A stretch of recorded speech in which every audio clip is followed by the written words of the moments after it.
Hey guys, welcome to the session with Tim Ensley. Tim Ensley is the Director of Advertising over at a platform that you may have heard of, Active Rain, a much loved platform by our community. He's the Director of Advertising there. Not a lot of people know, but he was a real estate agent briefly prior to continuing his career in building out platforms, and also now ending up ultimately here running advertising at Active Rain. And the reason I'm excited to talk with Tim today and get his insights shared with you guys is because when you're a leader in a platform like Active Rain that touches so many agents' lives and has so many agents contributing to it as well, and engaging dialogue and conversation in it, what the advantage that you get is something that we as individual entrepreneurs sometimes miss out on, and that is perspective. You get the big picture perspective because you get to see the patterns. You get to start seeing the common denominators. You're able to connect dots that maybe, that the individual entrepreneur isn't able to connect simply because we're so kind of, we're in the weeds, so to speak, or we're in the trees in our business, and we kind of sometimes miss the forest for the trees. And I think a unique advantage that Tim has is being able to kind of see the whole forest and not necessarily be stuck in a business per se. What I'm excited about to talk about specifically with Tim today is specifically talking about leveraging the right kind of people on your team building. MyOutDesk and Active Rain are working together. We have some of our staff placed with them, and we'll talk a bit about that. And also, I just want to get a perspective, Tim's perspective on really what's working nowadays for team building and leveraging with all the new technology that's always constantly coming out. So with that, Tim, welcome to the interview. Thank you very much. Thank you for the introduction. That was great. I'm excited to have you. You'll just have to save that one and use it as a video reel when you go on stage in the future. Well, I want to open up with actually just before we get into even specifically leveraging specific roles or technology or people.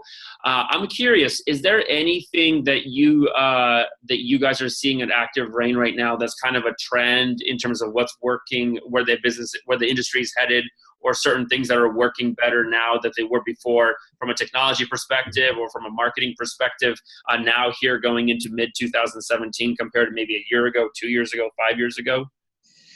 Well, it seems like everything, and I've been here for a year, so I can't talk for a whole lot of the long-term history in the back. But when I go to all these shows, the NAR, the Inman, the everything, this technology and the different platforms is evolving so fast that, it's like almost everything in the world is 4-month-old technology is old technology now. And right. There's getting to be so many new tools that are coming out to help real estate agents be more efficient at their job. That's kind of the one thing I've seen is there's just this never evolving supply of new information that's coming that's helping the market and helping the people grow in their business. Let me ask you this, so there's all these tools, speaking of what you're just saying, so there's a lot of tools coming on market constantly, and you're right, there seems to be a never-ending supply of them. Let me play devil's advocate for a second, right? Because there can also be the dark side to that, which is, oh my gosh, there's a new tool coming out every 4 months that I have to try to learn or implement, right? And sure, one solution is just hire people that can run it for you and implement it into your business, right? That's one solution. But there's also the argument to be made that, since when is more the answer to already too much, right? Because so many agents already feel like they've got too much going on. So I don't know if you have any thoughts on this, but from your perspective, what do you think, and maybe even your own role, right? Because you're in a role where you're exposed to a lot of technology and a lot of ever-evolving technology just to leverage on behalf of Active Rain and the community that you're leading. How do you find a balance between, where do you strike the balance, or how do you make the decision from your perspective between, I got to always be on the newest tool versus just picking the essential tools that a business needs to have and getting good at the basics? Well, I think that's going to be different for every single team that's out there, every individual agent or team. If every new shiny object isn't going to sell you 10 more houses a year, it might slow you down, so you have to kind of look at your daily and find out where your snag is, what's holding you up. Maybe you don't have one. Maybe maybe everything's perfectly good and you don't need to add anything. But I bet most people can say there's something in their daily life that's holding them up, that's holding them back, that's time constraints that could help them. So I think everybody needs to kind of look into their business and look at what they're doing and find out what's a possible tool that might be out there that can help give me a little bit more time of the day or make something a little more efficient. Let me ask you this. How do you guys go about making the decision of whether you're going to onboard a new tool or not? Because look, I mean, Active Rain isn't a real estate business in the sense of like a real estate agent where you're helping people buy and sell homes, but businesses are also still businesses, right? Like there's universal principles, fundamentals. How do you guys go about making a decision when you have to? Let me back up. When you have to, in order to onboard a new technology or in order to start harnessing or leveraging a new tool, if it's going to require you guys to also have to add staff, hire a new person, whether it's a virtual assistant or somebody in office, whatever it may be. But if it's going to require the addition of staff, how do you guys go about making the decision of whether you say yes or no on the technology ad, knowing that you're going to also have to do a human resources ad? Yeah. As far as like the product placement on Active Rain, it's that part is pretty easy because we got a community of 300,000 and growing, and that's our product review section. So it's reviewed and looked at by the community itself, by the people that are doing the day-to-day job.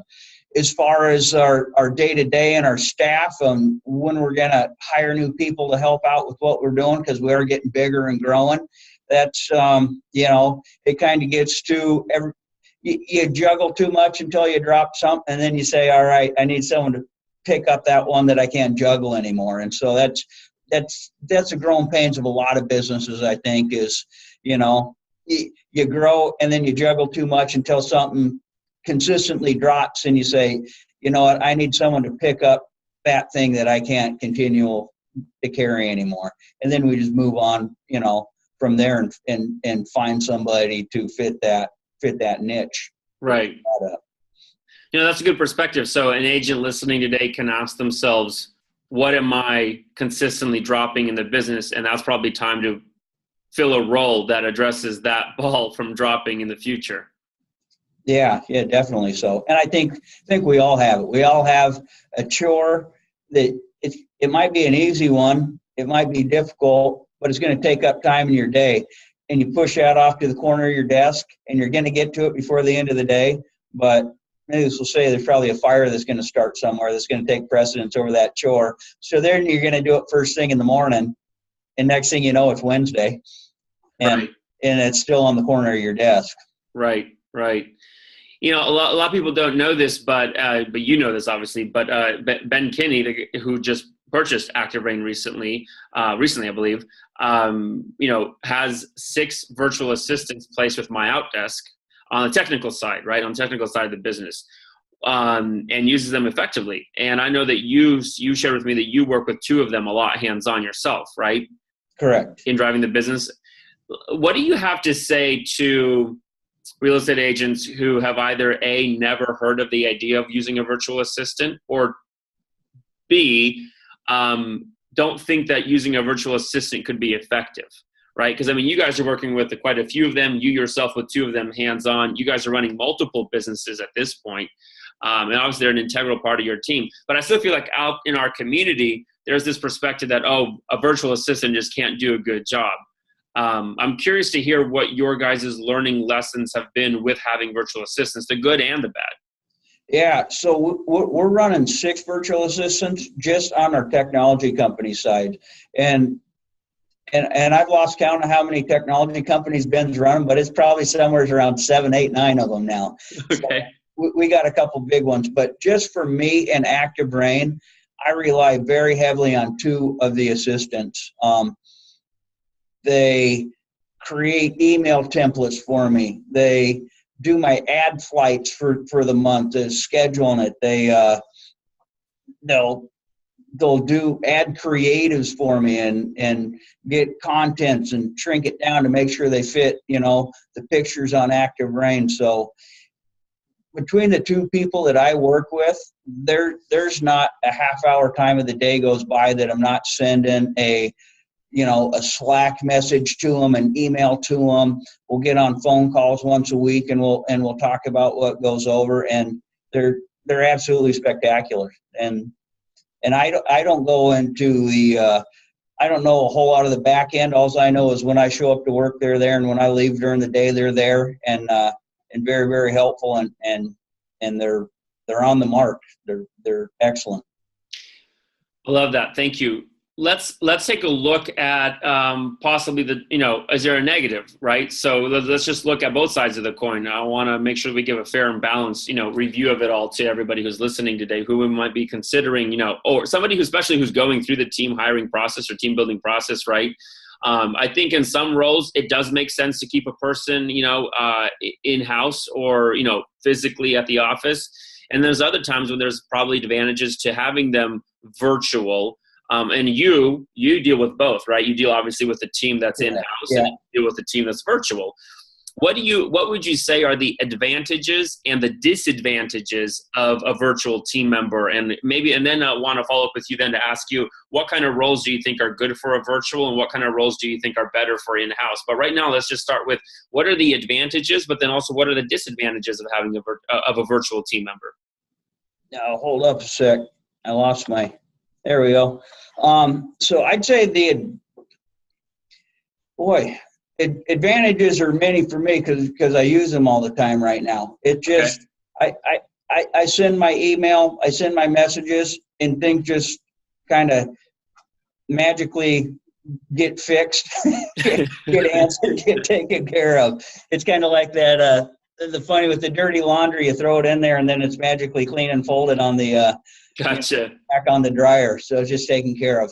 But there is also that aspect of you can't just go tap somebody on the shoulder when you need something. You just go grab them and say, hey, I need 10 minutes to talk to your ear or that. So obviously having teammates at work and right beside you is very nice.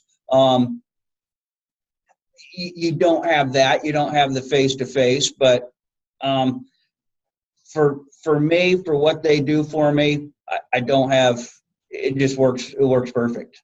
Gotcha. Let me ask you this. Are there any specific roles that you guys, like specific roles in the organization, or maybe even any specific roles within a real estate team that Ben recommends? I tried to put Ben and Kenny together in one word and called him Benny. But are there any specific roles that you guys say this should automatically be first and foremost? We should always consider this to be a virtual role. We don't have anything specific like that. I think we choose to have key players that are going to be the contact right for the customer. So directly giving a message to the customer. Mm-hmm. If I have, anything billing related, anything, content related, there's a lot of times I'll have the virtual assistants on calls with me when I go to meetings and stuff like that, because they're going to be doing a lot of the work, but I pretty much do all the speaking, or we usually have our local team members do the face-to-face, and the direct contacts with the customers. And then they're kind of behind the scenes and putting all the stuff in play that we've decided upon. Gotcha. Let me ask you this.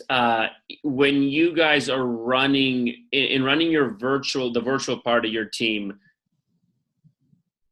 let's say I'm a real estate agent, right? And let's say I already have a marketing manager or a full-time assistant in person. Let's say that I've got a couple of buyers agents working with me, right? And let's say I've just expanded my first listing partner. Okay. So I've got a growing team already. I've already got people I'm running and leading, right? Yep. And then let's say that I'm really strongly considering hiring a virtual assistant for maybe like a marketing administration position, or maybe like an ISA, for example, position, mm-hmm. right? From your perspective, and let's say that this agent is just concerned about the ability to train, right? The ability for communication, yeah. The ability for just, having them being somebody who's on par with tasks, understands English well, right? Just some of those basics that float around in our industry, wondering like, oh, you probably can't get good English. You won't get somebody who understands things really well the way you want them understood here mm-hmm. in America. what would you have to say to somebody to a real estate agent who's in that kind of a position and they're considering hiring a virtual assistant, a virtual professional, I should say, but they're concerned about some of the possible training issues and possible communication issues? Yeah. I was wondering if there's going to be a language barrier, and like you said, the training, everything like that. I am not a millennial by any means, and these people can work around a computer 50 times better than me. So I'm always getting stuff lost in the Google world and the docs and the files and stuff. So my day-to-day is sending to my MyOutDesk assistant, hey, where do we keep this at? Or, hey, where's that at? So as far as the training, they pretty much train me. Got it. They keep me pretty much on task where I probably lost something last time. And then the language barrier, I was wondering about that as well, because our people are from the Philippines over there. I've been on, I don't know, 24 calls or so, and I can barely even hear an accent at all. There is no language barrier at all. Gotcha. That's something that a lot of folks don't realize, is that English is basically the second language in the Philippines. Yeah. Right? And if you don't know that they're in the Philippines, you wouldn't even really know that they were anywhere else but in America, making a phone call or talking to you. Mm-hmm. Let me ask you this. What, for you specifically, do you run, when it comes to managing the virtual part of the team, do you hold weekly review meetings with them or monthly review meetings? Do you hold accountability meetings? How do you drive accountability and just the review and the management of things with them? You specifically, or whoever runs them in that management role. How do you guys process that, or how do you run that process in the organization?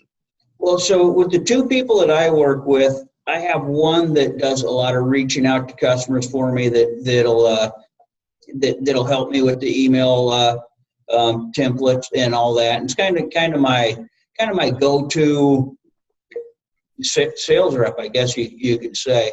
Okay. And I get a breakdown every day, end of the day report, every single day, a detailed event of. Really? Every single day, a detailed report? Yes. And it's probably 25, 30 line items of who they contacted, who they set meetings with, who they've done that with. The other person that I deal with, it's just we do a little bit different facet of work. I know exactly what they're doing. I don't need that breakdown. Got it. So one person I get a detailed daily breakdown, and the other person I don't need it. So yeah, it's and that's me that has that going, and I'm always in the loop. I always know what they're doing, what's going on, and making sure that we're tracking our progress correctly. Gotcha. Let me ask you this. So for the folks for your virtual team, do you typically just create the system, the processes that you want to kind of delegate to them and let them run with it, and that's it? Or do you ever also just actually put a creative demand on them and say, hey, we've got this problem and I'd like you to actually figure out how to solve it? Do you ever put a creative demand on the team and find it to be effective? Sometimes, yes. Usually we say, here's X, Y, and Z of what we want to get done. Okay. And we give them the solution, and, here's what we have. Put it together, put it on a spreadsheet, put it on a chart, do that. But there's one of the two of the people we do, actually both of them are very creative, and they'll come up with solutions. They'll find coding issues wrong in the platform. Nice. So I wouldn't find that. Right. Well, and nowadays, what's really interesting is that nowadays, for a real estate agent, all those things now relate to your business, right? Because you've got to be high tech. You've got to have a website. You've got to have a platform. You've got to nowadays, I just find it really, I think it's a lot harder nowadays to be a completely tech-free real estate agent, right? It's a lot harder nowadays to be completely relationship driven, and then to have a successful business that's just run with maybe a cell phone and taking people out to lunch. It's harder to thrive as a real estate agent nowadays, if that's all you've got, you basically end up, it's a necessary evil. Your business is going to be touched by technology pains and needs, right? Payroll and human needs, leadership needs. Like it's running a full business. And it's one of those things is it can be a pain in the neck too. I mean, it's I'm often not the biggest fan of it, but it keeps you accountable. It keeps you in front of your customers. It keeps things moving forward and keeps you organized. And how's that a bad thing? Right. The team member that reports to you every single day, for clarification, is a man or woman? I have a man and a woman. Okay, guys. I just want to know how to reference them as she or he. Yeah. So I have a he and a she. Gotcha. So the team member that reports every single day, do they give me an idea of the kind of customers that they're contacting? Are they contacting agents in the community, or are they contacting prospects for advertising with Active Rain? They're contacting prospects to advertise on Active Rain. Okay, so that's sophisticated selling. That's B2B selling, where you're having them contact decision makers with an advertising budget. And they're getting some top level leads for some of the biggest companies in the real estate market. So right. So it's a prospect. So to translate it to a real estate agent's business, it's a prospecting role is what you have them in. Yeah, it's exactly a prospecting role. What that process for you specifically, do you have them just contact via email, or do you have them contact on the phone as well? Mostly email. Okay. And it's templates that they'll help design, and we'll help design it, and we'll change up our wording a little bit here and there, but it's primarily email and appointment scheduling. So once they kind of get the hook set, then I'll jump in there and I'll try and land the fish. Gotcha. One thing that I found interesting, the agents who understand the value or are learning the value of having a highly effective virtual professional and how much value that can actually bring to a business, they usually immediately kind of categorize somebody into a marketing admin position or like a prospecting ISA position. I'm not finding that a lot of agents have yet connected the dot on the fact that you can use an ISA type role or like a prospecting type virtual professional to do to go out and contact via email, build a pipeline for referral partnerships. Yeah, it's there's no reason why you can do it, because I do it, and right, and you're doing it at even the sophistication. At a very high level customer. Right. I mean, if you need to blanket a neighborhood, or if you had an email list of the PTA or the whatever, well, why not have them run through, Let me ask you this. So if I'm a real estate agent, and let's say that I've got a virtual professional, I've hired a virtual professional, similar prospecting role that you have with somebody, that you have this VA placed with us. And I do want to, let's say, put them on generating B2B relationships, referral partnerships, right, is what an agent would call them. You would call them a B2B relationship. We would call them a B2B relationship. But for an agent, that's a referral partnership. Let's say that I want to just have a full-time referral partnership prospector, right? Because if I get even one good referral partnership a month, I mean, that's going to feed me for months on end, right? Years on end, possibly. What would your advice be around managing that? So in terms of how you manage your prospecting role, are you telling them, hey, we've got this category, this niche of businesses that we want to go after, just go and find me 100 potential B2B contacts, businesses to contact and advertise? Or do you already come up with a list of businesses and then you just give it to them to contact? To what extent do you need to be involved with a virtual professional to at least just get them started on putting the entire, B2B marketing strategy in place, or to put the referral generation marketing strategy in place? Yeah, so So for me, and it's funny, so as we've been talking, I've had a couple of instant messages from both of my from both my assistants are popping up on my computer here. For me, I put the list together. So I'll go, whether it be from the NAR or Inman or, their RIS media, people that have advertised on Active Rain before. There's a slew of different ways to find companies. So Okay. I'll put a list of companies together, but the awesome thing is I'll get this list of companies over to our assistant, and then she'll go on to LinkedIn, and she'll go on to Google, and she'll go on to these different platforms to find who the contact is, to find who the director of marketing is, to find the Got it. vice president of business development, and she'll find these people, and she'll get their email addresses and phone numbers. And reach out to them from there, and then get it set up. So I do a little bit of the work, and she does the lion's share of the rest of that. Gotcha. And so the process for you is, though, she goes out and finds all the data for who the decision maker is and who the roles to contact, sends out the initial contact in a templated email that you've already approved. Yeah. And then basically queues them up and tees them up for you, so that for anybody who responds, then you just simply step in and take over. 100%. Yep. Is the email going out from her name and email address or through your email account?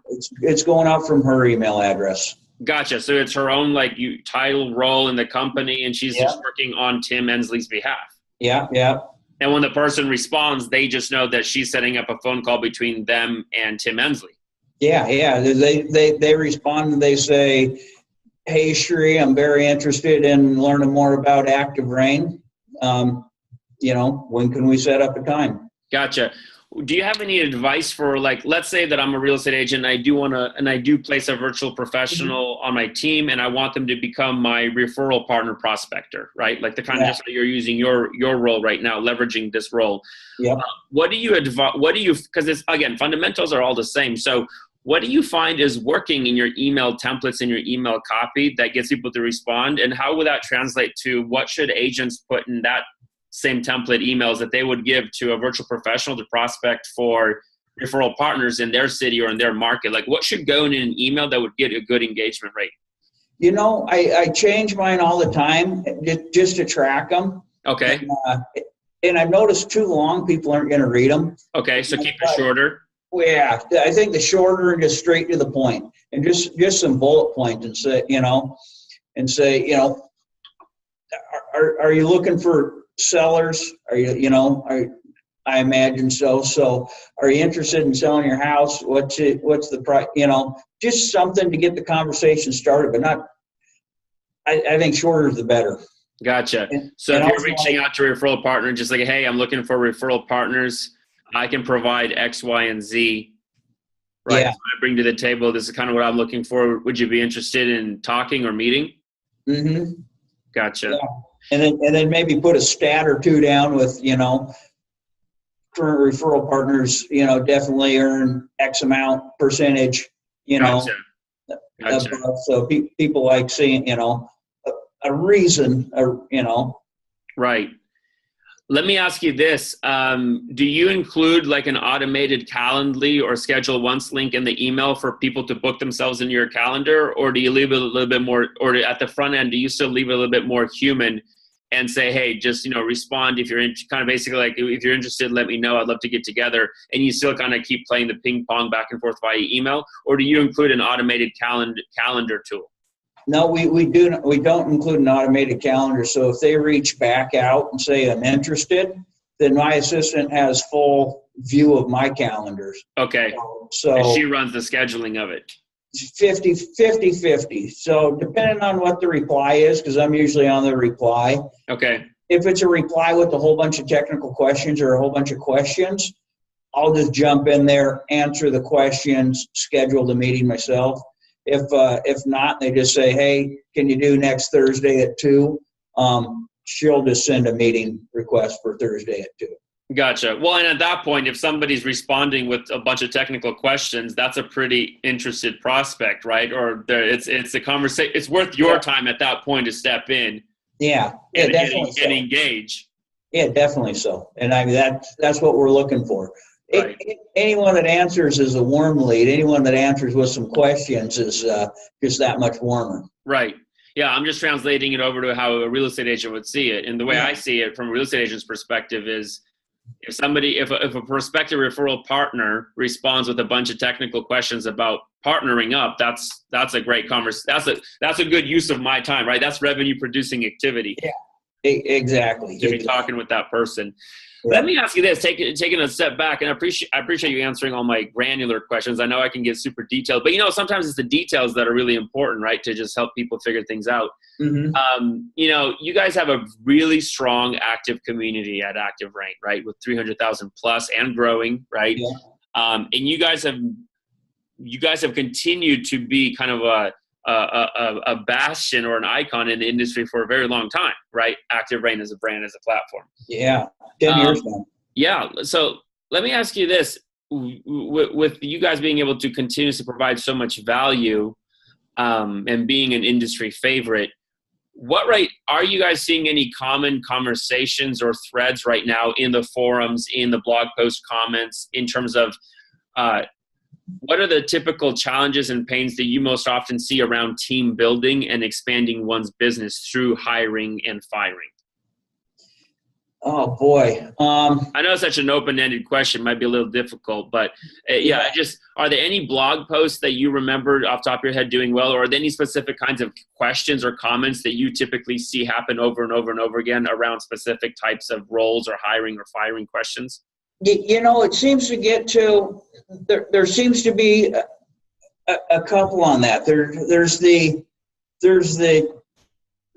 team leader, broker, agent people like the Tim Hiles and the Ben Kinneys and the Papazons down there in Austin that have been growing teams for a while, and they know the advantage of, if you're gonna be a successful agent, the first thing you need to do is get an assistant right off the bat, because you're not going to do it. And then there seems to be some people that are still happy with being a single agent and selling 3 or 4 homes a year, and they're just kind of that growing pains in that. So just some people, it just taking that leap to, you're going to have to spend a little bit of money to make some money, and just that niche right there, right? As far as the growings.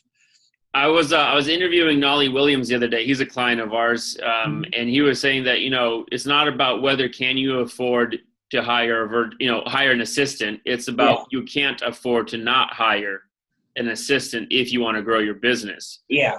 Right. But at the same time, he was saying don't make a desperation hire, make a smart hire too. So I set that up, and now this is going to be a little bit self-serving, but I do want to, this is a success story from MyOutDesk, and I appreciate your time, and we'll wrap up here real soon.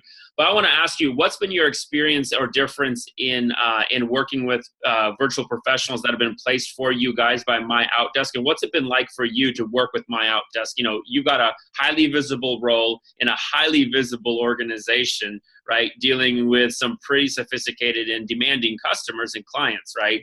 So obviously your team members are important to you. What's that been like for you to work with MyOutDesk in terms of us placing your guys' virtual talent? For me, it's been nothing short of phenomenal. And like I say, I'm so ingrained with working with these people. They are,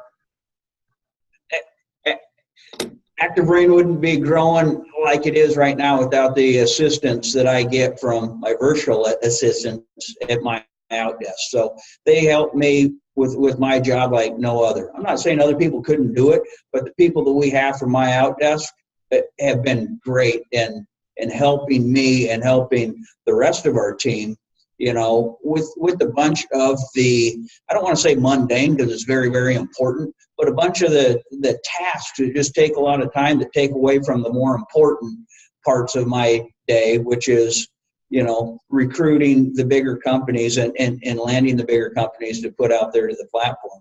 It's the same thing. There are just some tasks that take a lot of time that, that need to be done, the one that gets pushed to the corner of the desk. they take care of all those tasks that get pushed to the corner of the desk. And if I haven't had any issues, but the nice thing is you talked about making the proper hire. If we didn't have the proper hire, all we would have to do is call MyOutDesk and say, can you just give us another assistant, or can we swap that out? Right. Instead of me having to be the bad guy and firing the gal that works right on the desk right next to me, and then trying to hire somebody else in, that's kind of taken care of. It would just be a call to MyOutDesk and say, hey, can you shuffle me somebody else? Right. Luckily, we haven't had that issue. Everybody we have, all 6 of our assistants, have been spot on and excellent workers. I appreciate that. Thank you. Yeah, what Tim's referring there to, for those who don't know, is that with MyOutDesk, as what Tim's talking about, is when we place a virtual assistant, virtual professional for you, if they're not working out, if they're not cutting mustard, you just tell us that, and we just simply replace them with the next candidate that fits the criteria for what you need. You don't have to go through the whole hiring and firing process or the rehiring process and all that. It's just we move them out of that seat and we put somebody else in the seat. Right? It gets rid of a lot of the headaches, right? That typically comes with the hiring and firing process. Well, Tim, I really appreciate your time today, and appreciate also what you guys are doing at Active Rain for the community at large. I wish you guys continued success with everything. You guys are a really valuable part of the community, of our industry at large, and also just the agent community. So I hope that you guys continue to be successful and continue to have the opportunity to provide value and impact agents' lives. Final question for you is this: anybody who's considering hiring a virtual professional or virtual assistant, and they're not sure if it's okay to take that risk of hiring a virtual assistant, because of all the potential drawbacks, what would be your final closing advice to them or thoughts to them on whether they should take the risk or whether they should do it or not? You know what? I think it's worth your time. You're not paying insurance. You're not paying for desk space. You're not, one more car in the parking lot at work. It's someone that's going to get the job done. They're going to speak well. They're going to be very affluent on their email messages. They're going to be very educated as far as the computer technologies and everything go. So it seems to be a win-win. In my book and what we work with right here. Awesome. Well, appreciate your time, Tim. Thank you so much. All right. Thank you. You have a great day. You too. All right. Bye-bye.